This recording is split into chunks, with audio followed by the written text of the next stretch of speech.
Good evening, everyone, and welcome to the Princeton Public Library. I'm Janie Herman, the manager of adult programming, and it is a real pleasure to have you with us tonight here in our community room for what promises to be a really fascinating and thought-provoking conversation about something that's certainly been in the news a lot lately, and I'm sure the topic of many conversations around the water cooler, so to speak, all about the mental workload of family life. Before we begin, a few quick housekeeping items. This room is equipped with a hearing loop that pairs with T-coil technology. If you have that type of hearing assistance, please feel free to use it. And if not, we do have headphones available for your use on the table by the door. Please silence those electronic devices during the talk. And also to let you know, we will take questions from the audience after the conversation. And we'll have a book signing.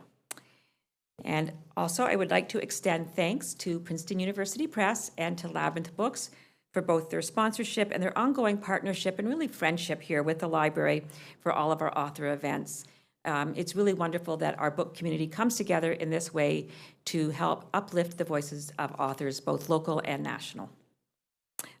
So Labyrinth is here being our bookseller for this signing. Okay. So tonight we have with us Allison Daminger, and she is joined by Nancy Reddy, and they're going to be having a conversation about Allison's recently published book by Princeton University Press called What's on Her Mind?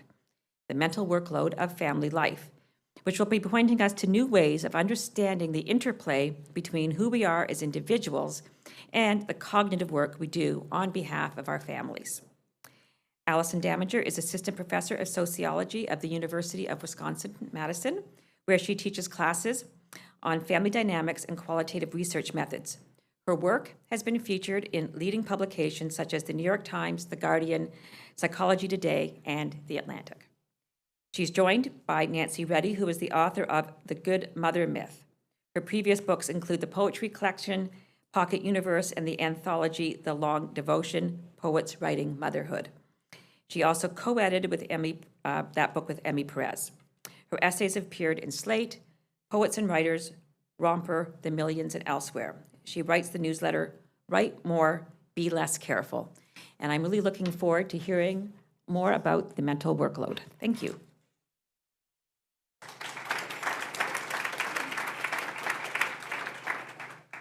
you so much for being here. Can you all hear me in the back? Excellent. So I'm excited about all of my talks, but tonight is particularly special because I was an undergrad here at Princeton. I have distinct memories midway through my time here of wandering into the library, trying to reacquaint myself with fiction after I had been mostly just reading for classes for several years and sort of feeling like I was getting away with something by browsing the bestsellers. So anyway, it's a delight. Thank you all for coming out on this Tuesday evening. So before Nancy and I get into our conversation, I am going to read a brief passage from the book, just to give you a flavor of what we're talking about. So this comes from the start of chapter 2, which is called The Gendered Division of Cognitive Labor. When I arrived at her home, Kathleen was gruff. Are you Allison?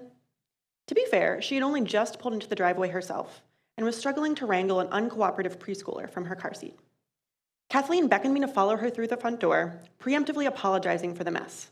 I do clean, she promised, but everyone else just messes it up. The entry was indeed cluttered with coats, shoes, boxes, and other items that we maneuvered around on our way to the dining room.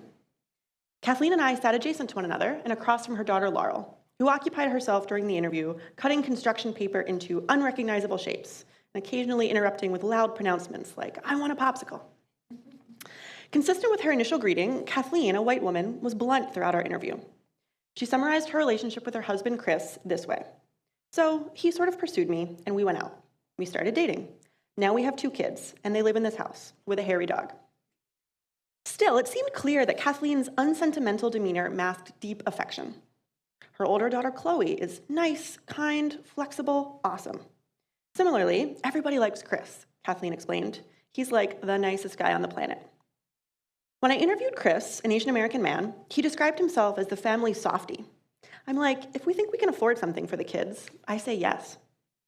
Chris prided himself on being different from his own father, whom he saw as a breadwinner, but not much more. My dad was kinda, and still is, just the money. Here's money.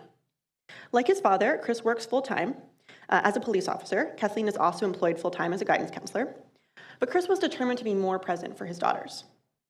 And from what I could tell, he'd succeeded. He's just very into the kids, said Kathleen. He plays with them. He's fun dad. He's taken Chloe to Chuck E. Cheese on the last day of school. That's what they do. That's their thing. His parenting wasn't all play, however. While Chris and I spoke, we sat at a picnic table in the backyard watching Laurel on the swing set. Multiple times during the interview, when Laurel got stuck on a swing, wanted a snack, was afraid of a bug, Chris paused our conversation to attend to her.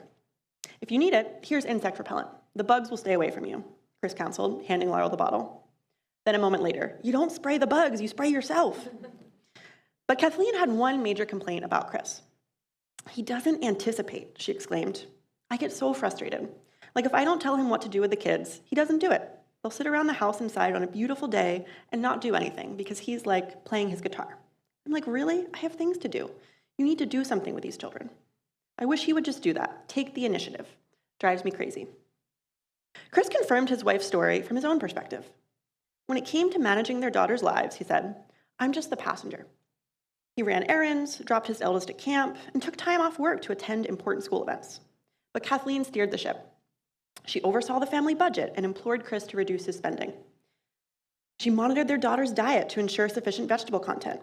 She researched extracurriculars that would lure them away from their screens. And though their calendar was nominally shared, Chris admitted to neglecting it. Kathleen's a little better about checking the calendar than I am. She'll be like, I put it on the calendar. And it's like, oh yeah, I didn't really look. Occasionally, Chris said, I might come up with something to do, and Kathleen will be like, yeah, that's a good idea, and I'll see it through. But a lot of times, the daily activities, Kathleen's the one that's organizing that. And I'm just kind of like, okay, I'm along for the ride.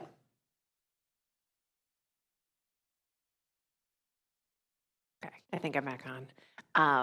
I love that excerpt because I feel like you can really get a sense of how much you get into the personalities and what's happening in all of these homes, which makes the book, which is obviously a deep, very seriously researched book, also so like such a joy to read because you feel like you can get to know these families. I thought it would be helpful before we got started if we kind of like settled on some terms because I feel like a lot of this is circulating in the world. It's, I don't know, a good portion of my Instagram feed is people talking about invisible labor and the mental load. So I feel like I hear invisible labor, mental load, emotional labor, cognitive labor circulating from kind of like serious scholarly places to like pop psychology to Instagram. So could you talk us a little bit about like how you describe your area of research and why those terms are meaningful for the work that you're doing? Yeah, it's been really interesting. So I started the research for this book in 2017, and this was before the mental load and cognitive labor and invisible work had really hit mainstream. Like this was not all over your social media feed back then. And so when I first started, I was calling what I was interested in decision labor, because I wanted to really get at the work of making decisions for your family. And when I first started talking with people, I would go to barbecues and cocktail parties and tell people what I was studying. They would say, "Oh, you mean emotional labor?" And I would say, "Well, I don't want to be the buzzkill at the party who sort of brings up a discussion of academic terminology, but really I do think that distinction is important because emotional labor is really about, as it sounds like, managing your feelings, making sure that when your partner comes home from work and had a really rough day and wants you to sort of problem solve, you are, kind of bucking up and saying, all right, I'm going to go into supportive spouse mode, right? I'm going to get my own feelings in line with what I think the moment is calling for. Or, when your child is throwing a tantrum for the umpteenth time about not wanting to eat their vegetables, you put on a happy face because, you want there to be a nice family atmosphere. You don't want yelling at the dinner table.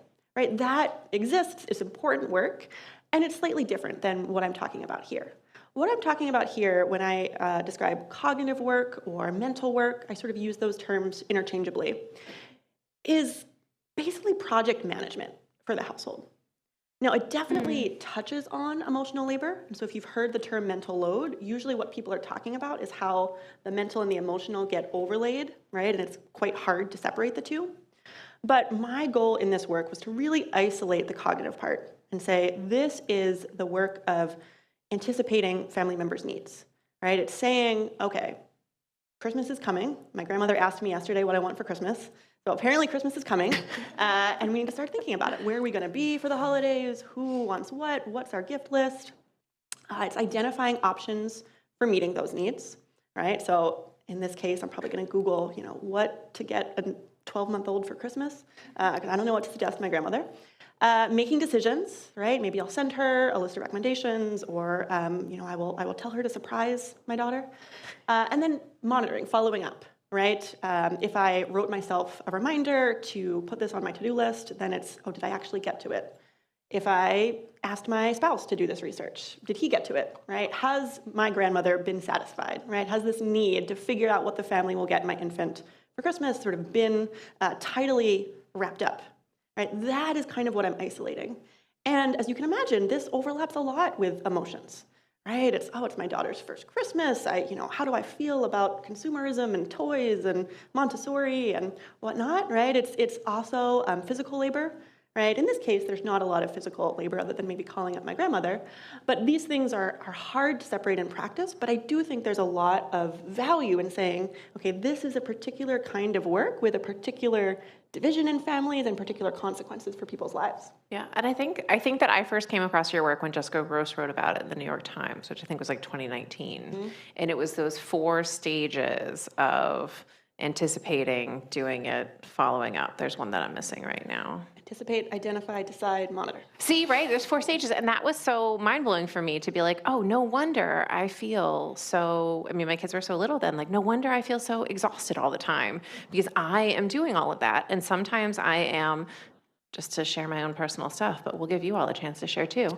Like, sometimes I'm asking my husband to do like the executing part of it, but I'm not getting myself out of the whole loop. So I feel like those 4 steps that you articulate and that you like explore in the book are so instrumental for really understanding the experience of doing the cognitive labor and why I think for so many of us it's so difficult. Yeah, one of the most gratifying things about doing this work is the number of people who've said, you gave me language, right? You didn't invent this concept. Yeah. You gave me language for this thing that I was already doing. But now I know that it's not just me, right? That it is work. I can point to research that says this is taxing, this is a thing. So I think you're absolutely right, and I'm so glad that you had that experience. Yeah, it's been hugely meaningful to me in my life, as we've talked about separately. Could you talk about how you came to this research, though? Because you were doing it before it was like the hip thing everyone was talking about. So how did you come to this area of research? Very serendipitously. So I was an anthropology major here at Princeton, and I studied medical anthropology focused on global health. I did a thesis on an HIV/AIDS clinic in Guatemala City. So very little overlap with what I am researching now. But really what happened was I got to graduate school, and I had one of those moments that are hard to plan in advance, but I was taking coursework on gender and inequality, and I just kept having these ideas. Like, this is still a problem. Why is this still a problem? Right? I thought we solved that in the previous generation. How is this 1989 book, The Second Shift by Arlie Hochschild, still so relevant to what my parents have gone through, to what my peers are going through in their relationships? And so I was just really kind of lit up by this area of study. And then I kind of put that together with what I had been doing prior to grad school, which was working for a behavioral economics firm. And one of the projects that I was on during my time there was really about how you interrupt cycles of poverty. And a core insight that we were drawing on was that decision-making is taxing, right? And especially decision-making under conditions of scarcity. So when money is tight, in that case, when time is tight, right? We have lots of research from various social scientific fields showing us that is costly, right? That people struggle to make decisions when they are already taxed in these other ways. And so I looked at the research that I was reading in my graduate classes and saw that they were really focused on gender gaps in time use, right? How many hours are women spending on chores versus how many hours men are spending? How many hours are they spending on childcare versus men are spending? And I felt like that didn't really capture the nuances in this work. And so the final piece was I was doing a kind of pilot project. I was interested in how parents were making decisions about school and what that had to say about socioeconomic inequality. But I got really obsessed with the pronouns people were using when they talked about their work for their families. So I was talking primarily with women, right? And they would say to me, oh, we, meaning me and my spouse or partner, we research schools, we talk to our friends, we set up open houses. And I was being trained as a good interviewer, and so you're always taught to probe and to understand. And so I would say, oh, well, tell me, like, which parts did you do? Which did your spouse take on? And in the vast majority of cases, it was pretty clear that she had done a lot of the legwork. She had said, okay, this is coming up, our child is 3 or 4 or whatever the age was, and we're gonna have to figure out where they're gonna be in school. So I'm gonna pull all my friends, I'm gonna look at these parenting forums, and then I'm gonna schedule 7 open houses, and then I'm gonna invite my spouse, and he'll come and we'll make a decision. Right? But so that felt to me like, oh my goodness, all of that is really missing from this research. And so I set out trying to understand, what is this decision-making component, which I obviously later broadened out, and how is it gendered in families? That's so interesting. The we that is actually pretty unevenly divided.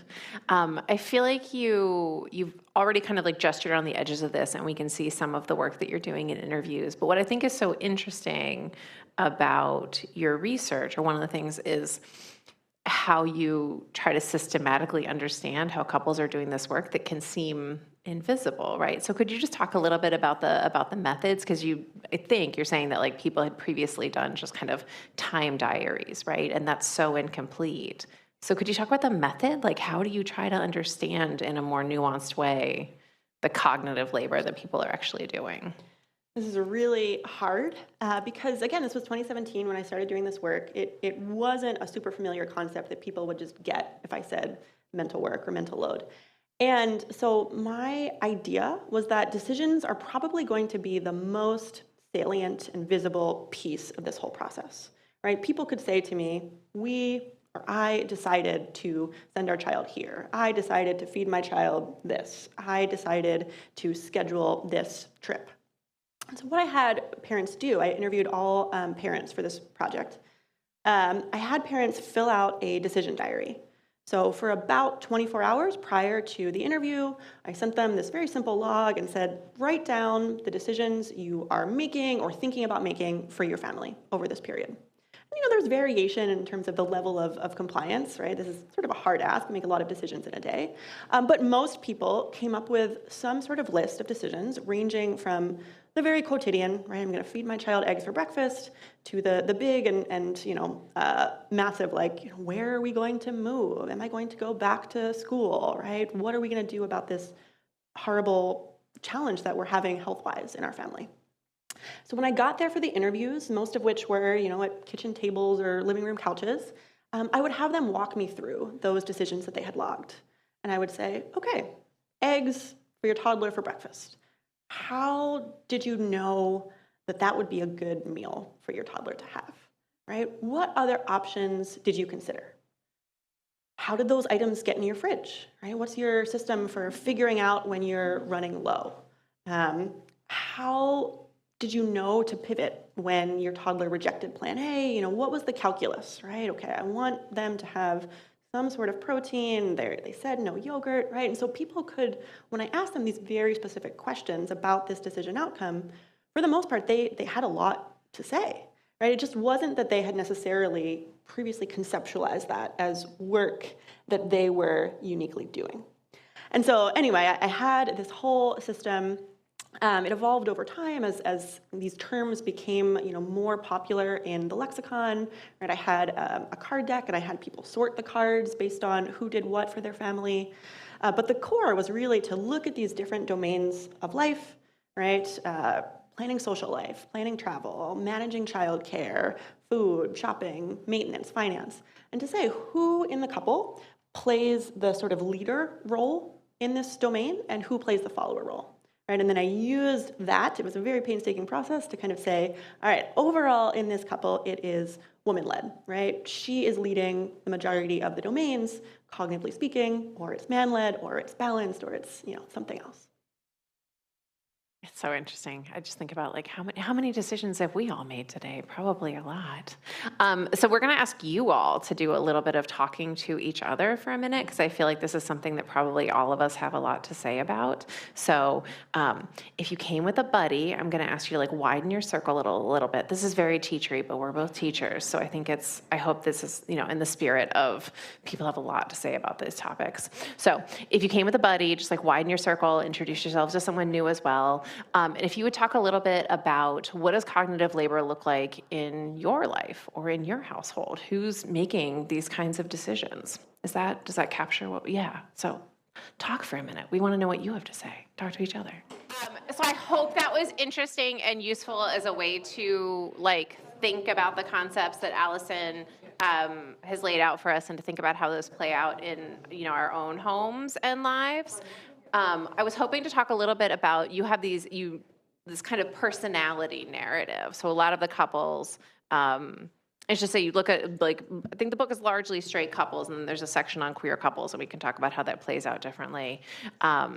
But a lot of the straight couples use what you call a personality narrative, because there's a lot of these couples, and I know this resonates with me, I suspect it resonates with other people, who believe in equality, right? Like, I have all these ideas, all these feminist ideas, and then my own home, it's easy to be able to like, oh, what happened here? And the personality narrative that you found in a lot of cases was, oh, yes, like we believe in equality, and that's not necessarily what's happening in our home, but it's not about gender. It's just our personalities, right? So could you talk a little bit about those personality archetypes that you discovered and like what you think that means? Yeah. I should say first, I think in some ways this preamble is the least interesting part of the book, but it's important for you to know that in the majority of different gender couples, women are doing most of this work. I'm sure it's shocking to all of you present, but about 4 out of 5 of the couples who were in a heterosexual relationship, they were woman-led by that system I talked about a minute ago. And so if you're in a different situation, right, you're in the book too, right, 1 in 5 different gender couples, and of course the queer couples are, different category, right, women-led and man-led don't make sense in those relationships. But what I thought was more interesting than the finding that women are doing more of this work is exactly as Nancy said, that most of the couples that I spoke with were not setting out to do it that way, right? Very few of them said something to me like, well, I believe that it is the woman's job to be the project manager of the home and the husband's job is to be the breadwinner. Now, there are plenty of couples out there who believe that, right? But this was not the majority in my sample. And so I really tried to figure out, because most of them were not blind to the fact that they were dividing this work unequally. They would say, yeah, we've been talking about this cognitive work, and my wife does more of it, and well, if I had my ideal world, I think I'd like it to be more fair. So it's sort of like, well, how do you square those two things? And the most common thing that people did was to tell me that this is our individual personalities. Now, it's sort of subtle, right? Because I think we all know about stereotypes about, oh, women are better at multitasking than men, right? And that is not what most people said. They said, I am better at multitasking. I am type A. I am just so on top of things in my life. And my husband is just laid back and go with the flow, and he sort of takes things as they come. And I had a moment sort of midway through the research where I was like, shoot, did I make a mistake and accidentally sample this cluster of type A women? So I started digging into the psychology literature and trying to understand, like, are there these gendered personality differences that could be explaining this? And the answer is no, not really, right? There are some marginal differences, but nothing to the extent that people were telling me about in these interviews. And so I came up with these, these archetypes that were actually drawn from the language my respondents used to talk about this, where they would say, she's a superhuman, right? She's just so good at juggling all these balls. That is just her expertise. And he is just a bit of a bumbler, right? This came from a man interviewee who said, I'm kind of like, it pains me to admit this, but I'm kind of like that bumbling guy in the shampoo commercial who forgets what, his children need for breakfast. So these archetypes, right, are, I think, a sort of successor to older gender stereotypes, right? I remember my parents, reading and laughing with their friends about the book Men Are From Mars, Women Are From Venus, or whatever the planets are, right? And this is not that. This is something is intrinsically different about me and my spouse, right? And in the context of a single relationship, that is totally, fine, good, right? It's opposites attract, right? But my job as a sociologist is to say, wait a minute, right? If all of the people are falling into these particular personality divides, could there be something more going on here? And what I argue in the book is that really this is about gendered social scripts. This is about what men and women are held accountable to in their lives, and that kind of pushes us toward these archetypes that feel good because it's about personality, right? Everyone wants to live their authentic life and be true to themselves. And yet, what I try and gently say is that maybe there's something social happening here too. Yeah, I think that's really helpful. Could you talk about maybe how some of those emerge, or give us some examples of some couples where you see this playing out? Because I think it's easy to dismiss it in the abstract, or to say like, oh, that's such a cliche, but then there are all of these examples, right, of couples where these archetypes have such power over the dynamics in the home. Yeah. So one of you're not supposed to have favorite couples, but as a researcher, when you're coding interviews, like one of the things I was taught to code for is power quote, right? These are just like really powerful, encapsulations of an important idea. And there were a few couples who just had like power quote after power quote. They were just, very insightful about it. So one of those couples, Heather and Jeremy, right? Jeremy was the guy I mentioned a minute ago who gave me this bumbler language to think about it. And what they really talked about was how she sets it up and he knocks it down. Right, and they really felt like they would do these handoffs where she is kind of always thinking, right? She had a project management background. She's always looking ahead, and then she would. They use the term task. She would task him with doing certain things, and then he'd go out and knock it down, so to speak. Now, what I found a little bit interesting about that particular case is Jeremy was a project manager.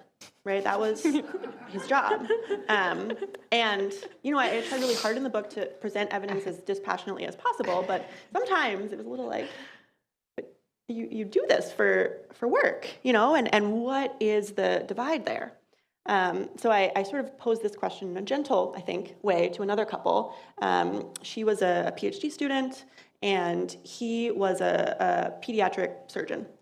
And he was telling me, he's just not good at this sort of thing. I was like, you're literally performing surgeries, like, and I sort of, tried to present that to him and say, like, how it seems like some of those skills would be helpful in your paid work. And I said, well, yeah, but I get home from work and I'm just exhausted. There's nothing left, right? I've laid it all out on the hospital floor, so to speak.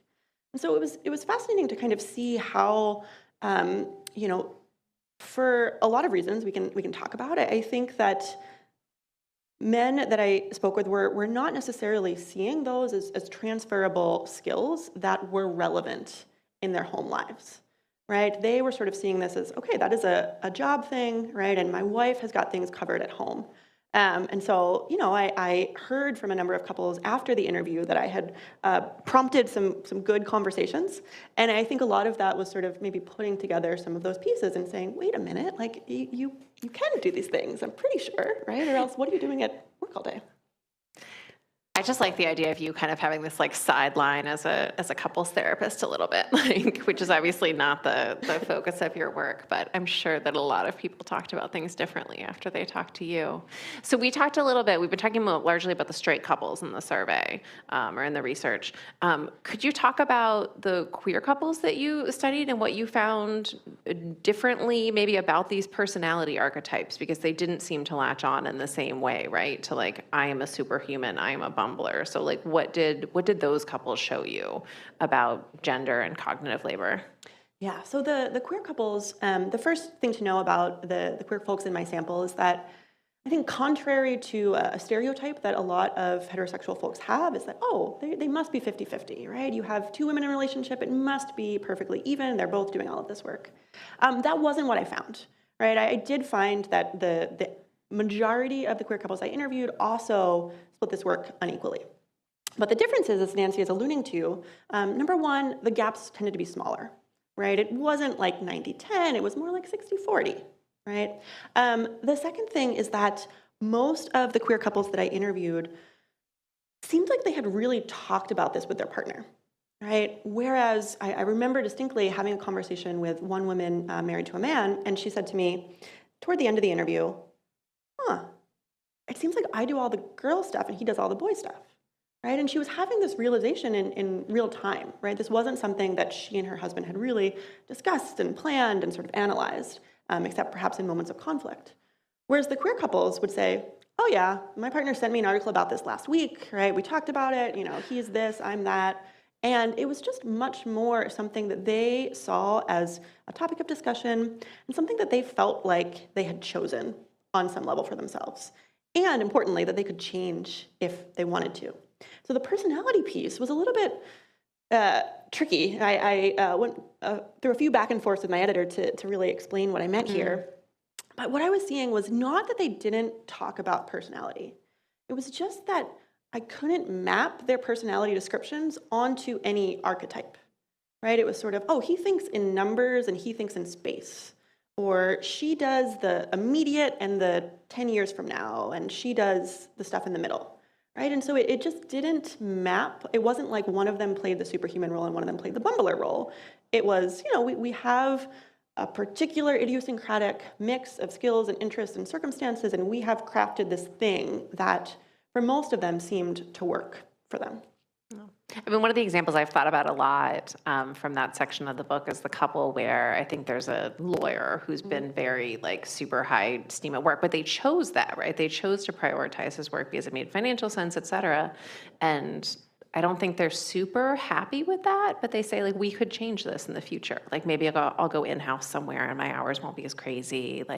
And that I think it feels really hopeful to think that in all of our lives, we could shift things a little bit. It doesn't have to be, you don't have to be the superhuman forever. You don't have to mumble forever. Yeah, well, I actually interviewed that couple right before the lawyer partner was making a big professional change. Oh, yeah. And so I don't know when it ended up happening, but the way he talked about it was sort of, what's done is done, right? It's sort of hard, I forget the exact phrase he used, but something like, it's hard to turn a ship once it's set in motion, right? So he didn't really expect that their roles would flip overnight, but he was hopeful. And sometimes when I talk about the personality narrative, I've heard from people who are like, "Are you afraid of starting fights in couples?" Right? Because one of the things I show in the book is that I think this narrative helps prevent conflict, right? Because when you believe that your partner, that's just how their brain works, right? Then it's sort of like, well, I can't ask them to do this because that is not something that their particular circuitry allows for. Right? Whereas, so yes, I think in the short term, there may be a little bit of conflict as that bubble is burst. But to your point, Nancy, I do find it hopeful because when you stop seeing it as a matter of personality difference and you start seeing it as a matter of skills and habits and relationships, you can do something about that if one or both partners are unhappy. It's not to say it's easy by any means, right? Another section of the book talks about all the social forces that are sort of working against couples who strive for equality. But I find it personally very optimistic that okay, this is not something that is set in stone. This is something that if we chose to allocate our, collective effort that way, we could at least make some changes. Yeah. So this is not a self-help book, obviously. It's not gonna change your home. But I do feel like there's, you are interested, obviously, in how we can make changes, right? I feel like I see a lot of the conversations I have with, people in my life and then also things online, often get kind of stuck with naming the mental load. I have laid out all of the stuff I had to do to get ready for back to school, and it feels very hard to get past that. So could you talk a little bit about how do we try to escape this fatalist doom loop of just naming the things that we're doing and actually changing it a little bit? Yeah. So one of the things that I have been arguing for is that, really looking to the different gender couples who do achieve some balance or who put more on his plate, looking to the queer couples as a way of saying, this is not easy, right? It's not your fault if this is hard, but there are possibilities here, right? There are things, I think if you can imagine something different, that's often the first step in change, right? If you believe that you're just totally stuck and this is how things are, it's kind of a dead end. So first, I think like learning from the examples of folks who do, for whatever reason, do something differently. The other thing that I often talk about at the level of the couple is really, I think the first step is for partners to speak to one another when they are not fighting. A lot of couples would talk about how this comes up in moments of conflict, right? One partner, usually in a different gender relationship, she sort of blows up, gets mad, things change for a day or two, and then sort of trickle back. Right, so that sort of cycle is probably not going to be productive for anybody. So I think having a conversation in a calm moment and sort of saying, what are we doing, right? What is our current division of this work? And for a lot of couples, I think that, that seems to be changing now, but for many couples, it's sort of, this is what we fell into, right? Maybe they had divvied up who's going to do the dishes, who's going to, drive the kids to and from places. But it's relatively rare, at least in my sample, that people had made a proactive, preemptive plan about who was going to manage what, mentally speaking. And so often when couples sort of look at, this is what we're doing, this is what we want, right? Then you can start to think about, okay, what could we do to bring those two things closer together? But of course, I'm a sociologist, and so I try not to stay in these individual solutions, right? Because I think that too often the conversation about the mental load is about women need to lower their standards and men need to step up, and all well and good. But I think so much of this load is coming from outside of individual couples. One of the biggest sources of cognitive and emotional labor that many of the families I talked with faced was finding childcare and keeping childcare, right? If you think about, this is something I just went through for my daughter, right? Okay, there's like approximately 10 daycares within, a certain radius of our home, and, they all start at different ages, and they all have different waitlist requirements. How can I sort of project manage this? So there's like tons of spreadsheets on my computer about trying to figure out, okay, how is this childcare going to work once, my partner and I are both back at our paid work. Then, when your kids are school age, right? If you have school age kids, you know that common employment schedules don't really align with common childcare. My kids came to work with me today because they were off school, so yes. Yeah, so I've spoken with so many women who have, again, these spreadsheets, these complex spreadsheets with each child and each week of the summer, and okay, there's this gap week, and this is what we're gonna do for aftercare, but then when there's an in-service day, right? So that is stuff that is not a couple's fault. And so I think we would get a lot more bang for our buck if we started talking about, like, why is it so darn hard to be a parent, to run a household? If you don't have kids, to care for elderly parents, right? There's all sorts of caring responsibilities. And so I think part of what we need to be doing is to say, this is all connected, right? Women's mental load is not just a gender equality problem, it's a policy problem, it's a media problem, it's a cultural problem. And so we could take that in a number of different directions, but that's kind of my soapbox these days. I think that's so important though, right? That really like the problems are too big for any couple to try to fix them in their home. Do we want to stop there and turn to questions? Does that feel like a good time? I feel like people probably have questions, so. Okay, so if you have a question, just raise your hand and I'll run you the microphone. Anybody want to start us off right over here? Okay. Hi, I was brainstorming a lot when you were talking, and I was wondering if you thought at all about controlling behavior and, where who cares more, right? Not just higher standards, but like who actually cares. Yeah. And that making that system unequal. Yeah. So, okay, so are you asking more about, who cares about equality or about who cares that, our kids' extracurriculars are set up well, or both? Yeah, more about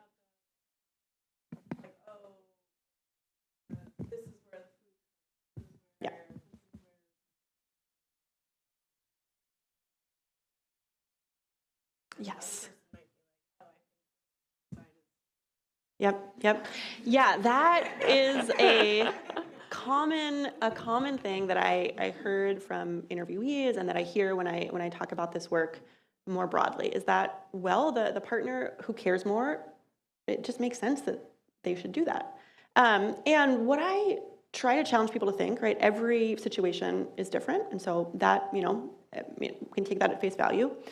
One of the things that I think is a little bit tricky about using that heuristic is that the accountability structures are really different for men and women, and especially for mothers and fathers, right? And what I mean by accountability structures is there's research showing that, if you put both a mother and a father's name on a, school interest form, right, then she's still going to disproportionately get the calls, right? And something similar happens when your kid shows up at school without their clarinet, right? Oftentimes it's mom who needs to rearrange her day to sort of pick up pieces.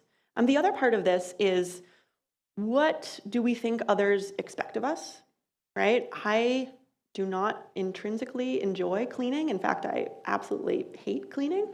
But I was talking with my mom about this over dinner, actually, that when my mother-in-law visits, when my parents visit, I get stressed about it. I'm like, I haven't vacuumed in literally a month, and we have a hairy dog. And like, I don't think my husband worries about that, right? And there's a lot of factors there, but one of them is, oftentimes it's women who are expected to be the housekeepers. It's women who are expected to be the social keepers, right? And so if a thank you note doesn't get sent, or if kids go to school in, 2 different socks and, shorts in the middle of February, right? It's often moms who get the judgment. And so I try to encourage people to really think about, is this really about individual standards? You may have a particular passion for sustainable farming, right? And so you might want to go out of your way to pick up the CSA from your local farmer. And also, right, women are seen as responsible for their children's health and well-being and their diet, right? And so it's really often quite hard to tease those things apart in ways that, I don't want to give a blanket prescription, but often I think that's some of what's at play there. Hi, thank you. I had a question about the 4 components of the cognitive labor. So in households where it's, let's say, stay-at-home dad kind of situation versus the mother being at home, those 4 components, how are they executed differently? Have you seen that? Yeah, so you mean when it's a stay-at-home dad versus a stay-at-home mom? Yeah, so I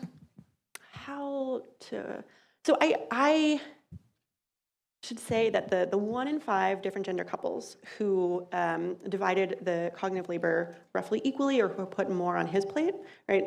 Most of the kind of lead parent dads were in that group. But I did see some sort of interesting asymmetries in the role of the breadwinning partner. So if there was a stay-at-home dad and a mom who was, the sole breadwinner for the family, he would often take on a lot more of the cognitive labor than his counterpart in a relationship where they were both working for pay, or she was the one staying at home.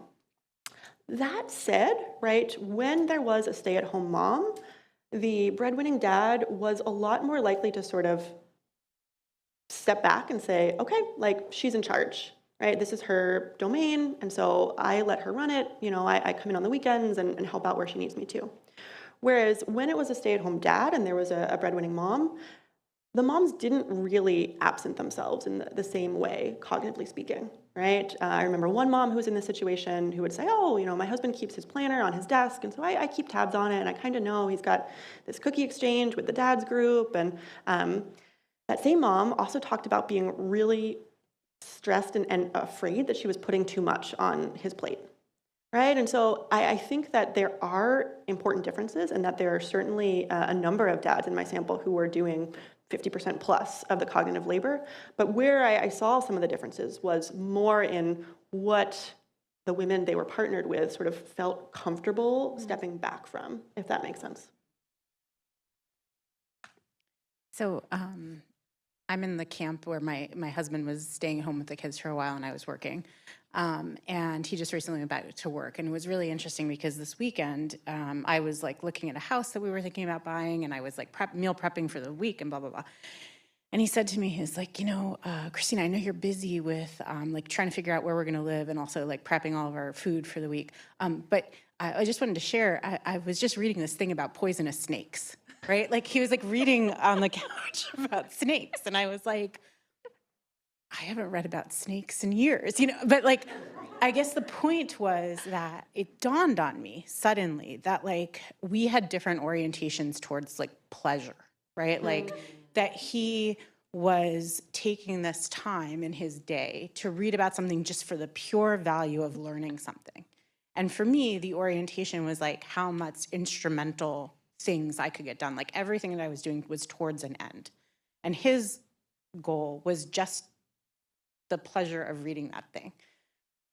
And I've been thinking a lot about this. And I wonder if like you've kind of talked to women in particular about these other forces, right? These other like ideological components about how gender is structured around these kind of larger questions of pleasure, what are like how we determine what's worthy in our lives, like how all of those other questions play into these decision making. Does that make sense? Totally. Yeah, so this is like a little bit adjacent, but I think there's enough overlap that I can speak to it. So many of the women that I spoke with, even if they didn't sort of articulate it this way, I got the sense that their mental model was sort of, pleasure is the thing that happens after everything else is done, right? And I don't necessarily have the right to take that if someone else needs something or could need something. And I think that shows up in a lot of different ways, right, in couples, but one of the most salient in the research was different gender couples would really get into arguments about, well, he's just sitting on the couch doing something. And she'd say, like, why don't you help me? And he'd say, well, it's Sunday at 9 p.m. Like, do we really need to do X? Right? And I think part of it is exactly what you're pointing to, is that from very early ages, girls and women, I think, are socialized to sort of be on the lookout. Who needs something from me? How is everyone doing physically, emotionally, mentally? What can I do? I think they're also socialized to sort of find worth in sort of caring for others, right? And none of that is bad necessarily, right? But where I would love to see a little bit more balance is like, okay, it is wonderful to nurture others, and really, I think there's something beautiful about knowing your family members so well that you can anticipate their needs, you can figure out exactly what's going to solve them. I don't want people to stop doing that, right? But how do we also teach, young boys, men to be paying attention as well, to develop this radar? So my next research project that I'm just getting started on is really, how do parents think about raising boys today, right? And I kind of feel like that is where there's a lot of promise in changing some of these patterns. I also just feel like that makes me really excited to think, like, what is your poisonous snake? Like, what is your thing that you just, I mean, not just you, but like all of us, right? I was walking with, just to tell like a related story that's been haunting me, so now I'll share it with you, was walking with my neighbors and my kids to school yesterday morning, and my neighbor was talking to her daughter, and she was talking about their queer couple, so obviously gender is still there, but different, perhaps, but she was talking about her wife, and she was telling her the story about maybe something they'd be doing on the weekend, and their daughter plays a lot of sports, and they're always very busy. And she was saying, well, mommies don't like to do things for themselves. Mommies like to, make sure that she's saying how busy they are, that her wife wasn't getting to do like swimming in the way that she used to. But she said that a couple times, like mommies don't like to do things for themselves. And I was like, I love doing things for myself. And Madeline, I want you, like, she's talking to her daughter who's 10. Like, I want to be like, you too should get to be a mom who can do things for herself. And your mom should get to do things for themselves. Like, it just was I feel like you don't always see those moments, like, in the wild of someone, like, really delivering a message to their kid. I, of course, did not. I just walked. Because it's not my place to intervene there. But I feel like, I don't know, those messages, even if they're not stated that explicitly, they're implicit really, really, really early. Yeah. I don't know. So I hope that I don't know. We all find our poisonous snake and like stake out our spot for that. I love that. I love that.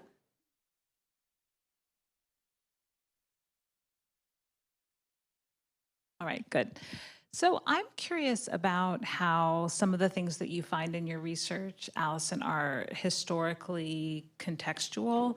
And I'm thinking about the way in which we sort of mythologize the Gen X childhood or growing up in the 70s, like I did when my own mother constantly looks at me and says things like, honey, it was not that hard when I was raising you guys. And certainly we know women did much more of the housework and were sort of anticipating some kind of evaluation of their work in the domestic sphere. But I'm pretty sure my mom was not researching preschools. She was like, that church down the street will take 2-year-olds and you will go there. So I'm just wondering about the degree to which that's contextualized in a gendered way, and also just this sense that I'm very aware of as a parent, that there's this, I think, false notion that as parents, we have so much control over what's going to happen to our kids. So there's this sense that like every little decision has these monumental consequences. And I think something about that is new, even though the gendered stuff is old. So I'm just curious to hear you speak to that.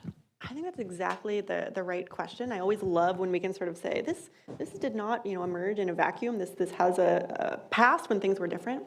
And I think you're right. So this so-called rise of intensive parenting, it's sometimes called concerted cultivation, this particular style of parenting that is sort of puts value on you are doing lots of labor, you're spending lots of time, right?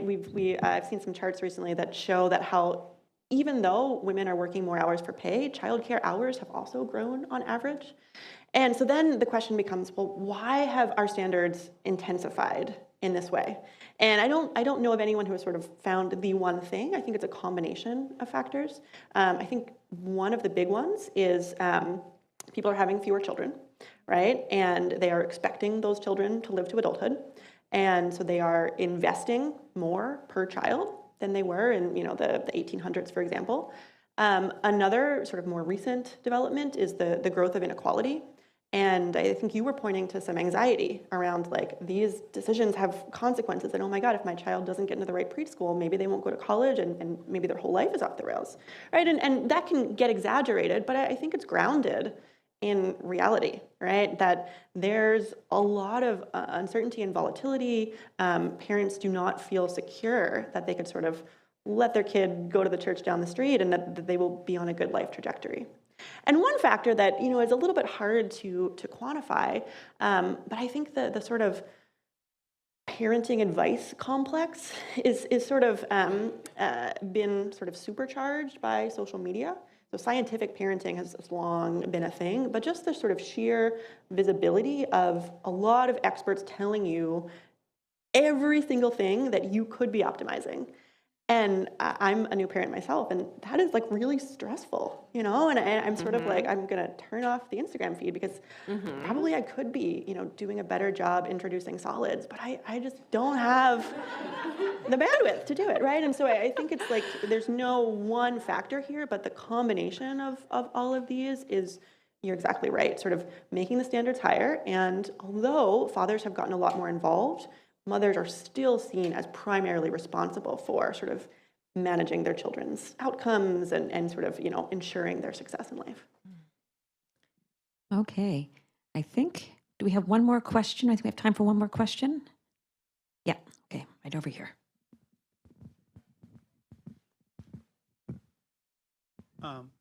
So it's kind of like two questions. One was a sort of a throwaway. One was, did you notice any difference in the number of project managers that are men versus women? And my wife is actually a project manager in her former life. And then two, was there any big demographic outlier in this pattern in terms of by education, interracial couples, like anything else that stood out? Great question. So the first one, I have not actually run the numbers on gender and project manager. I think it was more salient to me in cases where he was more the sort of secondary cognitive labor and was a project manager. So I suspect there's some availability bias here where I'm like remembering all the male project managers, but there were definitely several women project managers in my sample as well. And interestingly, when a woman was in that kind of project management job, I'm thinking of one case in particular, the argument was sort of like, well, this is what she does for work. So of course she's gonna do it at home. Whereas when it's what he does for work, he doesn't want to do it on the weekends. He's done it all week, right? So I think that, regardless of the demographics, like it's sort of the meaning we make of it. And then your question about demographic outliers is a really good one. So in a small sample, right, it's hard for me to really systematically look for differences by race or class or things like that. One pattern that really stood out to me is sort of a form of demographics, but of those man-led and balanced couples, the kind of 1 in 5 different gender couples who shared the cognitive work or put more on his plate, I think all but one were in a relationship where she either earned more or worked longer hours. Now, that was not a guarantee. There were plenty of couples where that was true and she still did more cognitive labor, but that's probably the one that I feel sort of most confident identifying. Another factor that I didn't have enough numbers in my sample, and I'm hopeful that other researchers are working on this, but some of the respondents were born elsewhere, right? They were immigrants, and it seemed like there was sort of some Scandinavian men from Scandinavia, right? There were a few of them in the sample. They were overrepresented in the kind of more egalitarian relationship. There were some men from Latin America in the sample, and they were more likely to sort of talk in explicitly gendered terms about the division of labor. So that's something that I think we need more cross-national. We need to look at sort of what is the role of national origin, among other factors. But I sort of saw some hints of that in these data. Wow, this has just been really, really fascinating, and it's a great book. So as I said, we have Labyrinth here. Let's give a round of applause for Allison and Nancy, please.